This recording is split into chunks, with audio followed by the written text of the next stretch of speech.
Chris from Toronto and Region Conservation Authority, and welcome to our down-to-earth cooking, where we're going to be learning all about some soils and how to make the perfect soil. Now, soil is really important for our environment, and many of our plants, like we see around us here, they all rely on soil to help them grow. Without that soil, our plants wouldn't be able to grow and get the nutrients and other things that they need. So it's really important that we have great soil around here.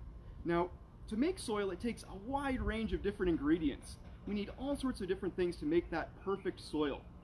And I have them all sitting here in front of me here. I've already went and got all my ingredients together. And when we're looking at our ingredients, we have different types of ingredients that we might have out there. So we have, the way I have them split up right now is biotic, which means living, and abiotic, which means non-living. So we have the biotic on this side and our abiotic or non-living on this side over here. Now, when we're looking at our ingredients, all of them are really important, and different types of ingredients will actually create different soils. If we have more rocks and more sand, we might have a beach, whereas if we have more clay, we might have a swamp. So these different types of ingredients will make for a different soil.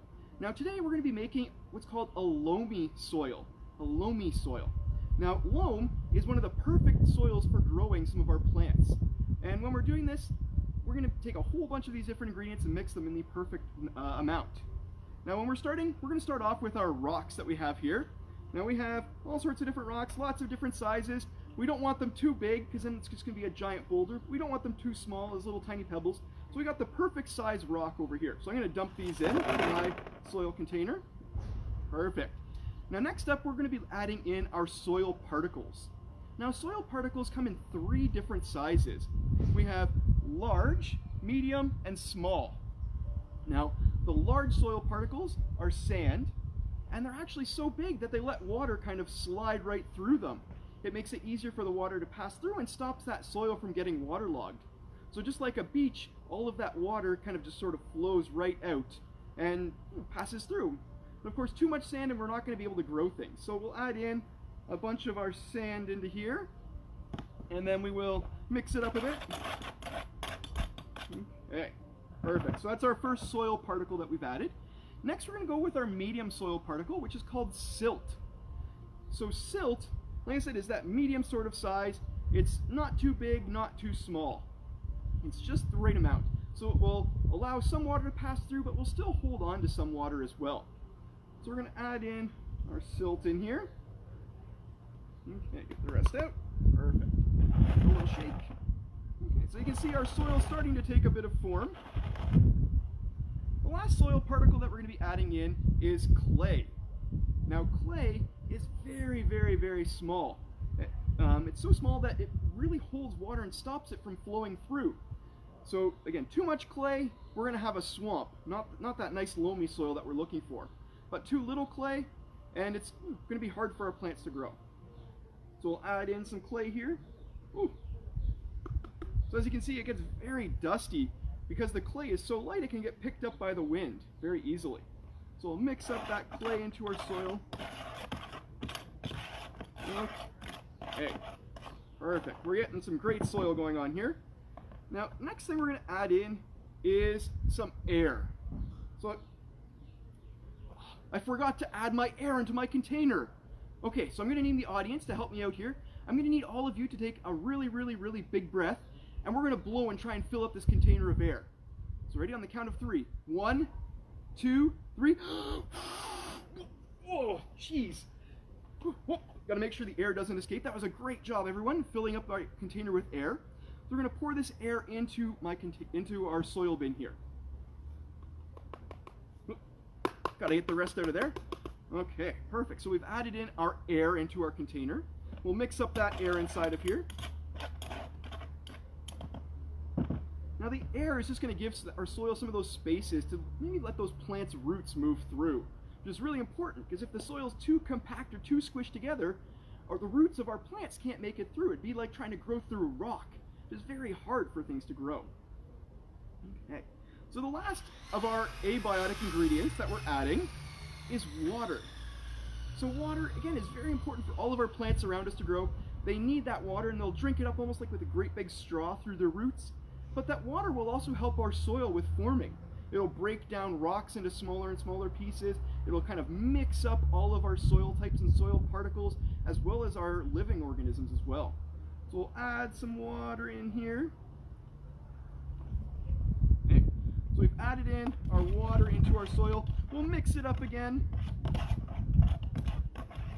Well, you can see some dust maybe coming off of there. Okay. Now our soil's looking much better. It's a little bit mucky. Maybe I added a bit too much water into there, but that's okay. So we've got our water inside of there. Now the next thing we're going to be adding in is my ingredient at the very front here, which is called detritus or detritus. Now this is a really fancy science word for decaying organic material or dead plants. So if you take a look inside here, we have a bunch of different leaves and some plant material. It's all really crispy and dry. This was actually weeds pulled out of my garden a couple days ago. So it's going to be great. This organic or decaying plants are going to turn into soil and provide all those nutrients that our other plants need to grow. So without these organic material, it's going to be very hard for our plants to get those nutrients that they need. So we'll pour detritus in there. Now, mix that up. Perfect. Now our detritus, we need it to break down into smaller and smaller pieces. It can be hard for that to do it on its own. So we have different things that will actually help with that. They'll help to decompose it or break it down into smaller and smaller pieces. Now the water might help with that, as might the air and the rocks kind of brushing up against it. That'll break it into smaller pieces. But we also have other things that might help as well. So over here we have bacteria. Now bacteria are all around us, but they're so small that you can't actually see them. So those bacteria will eat some of the plant material and break it down into smaller and smaller pieces. Now it's kind of hard to get bacteria, so I have a little Q-tip here that we're going to use, and I'm going to take some maybe off of my arm, off of my hand, maybe off of my shirt, and now I have a whole bunch of bacteria on here. I'm just going to dab that into my soil, and just a little bit of bacteria goes a long way at making a difference.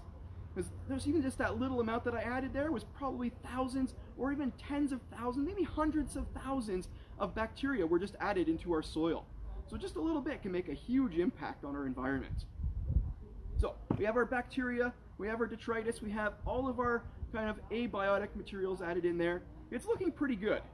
Now I have some other decomposers that are really big help over here. So I have some decomposers in my little container here. I have actually some millipedes over here in my hand. And what else do we have? I have some worms in here as well. And lots of other insects can be decomposers as well in our environment. And even things like fungus or mushrooms can also help with breaking down some of that plant material.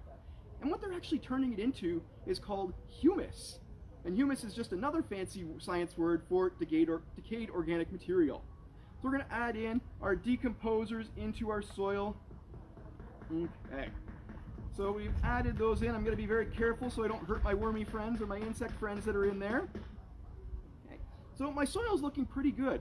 Let me take a look. It's coming along pretty well. It looks pretty murky though and not that great. I think we're forgetting one ingredient. Anybody have an idea of what that might have been?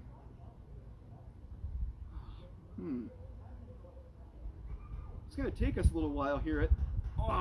That's it! It's time! Time is our last ingredient that we need. Soil takes time to form. It can, depending on the type of soil, it could take a few years, up to thousands of years for our soil to form. So for this to actually, all these ingredients to actually turn into soil, could probably take us, 10, 20, maybe even 30 years before we're going to get that loamy soil. So if you guys come back in a little bit of time, maybe we might be able to see some of this soil growing.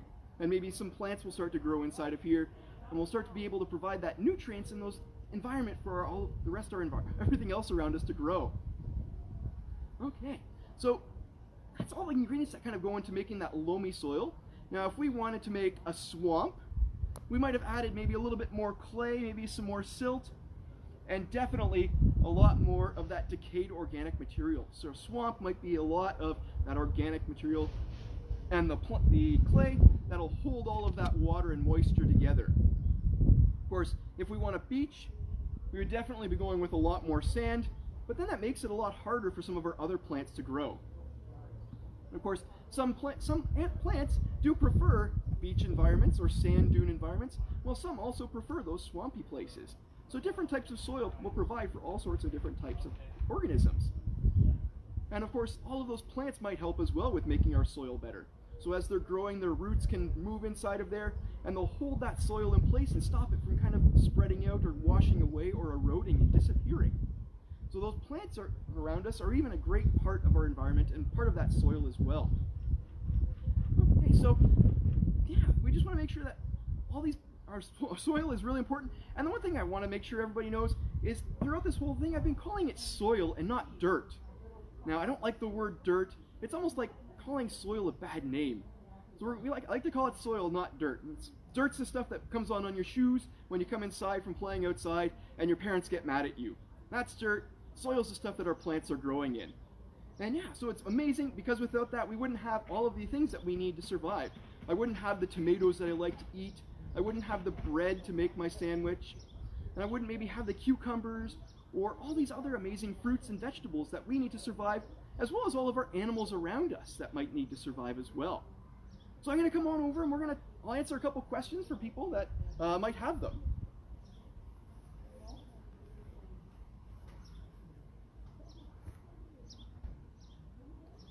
Okay, so how important are fungi to soil? So fungus is a huge important part of our soil. It is able to take all of that decayed organic plant material and turn it into soil. So if you're ever going for a walk through a forest, you might see a log that's just covered in mushrooms. And if you start to feel that log, you might actually notice it gets soft. And that's because those fungus are breaking down that plant material and turning it into that soil. Okay.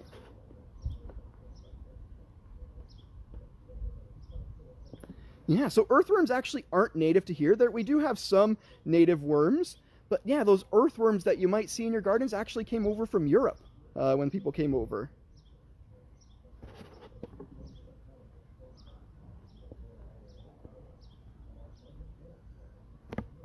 Okay. All right, so I just want to thank everybody for joining us.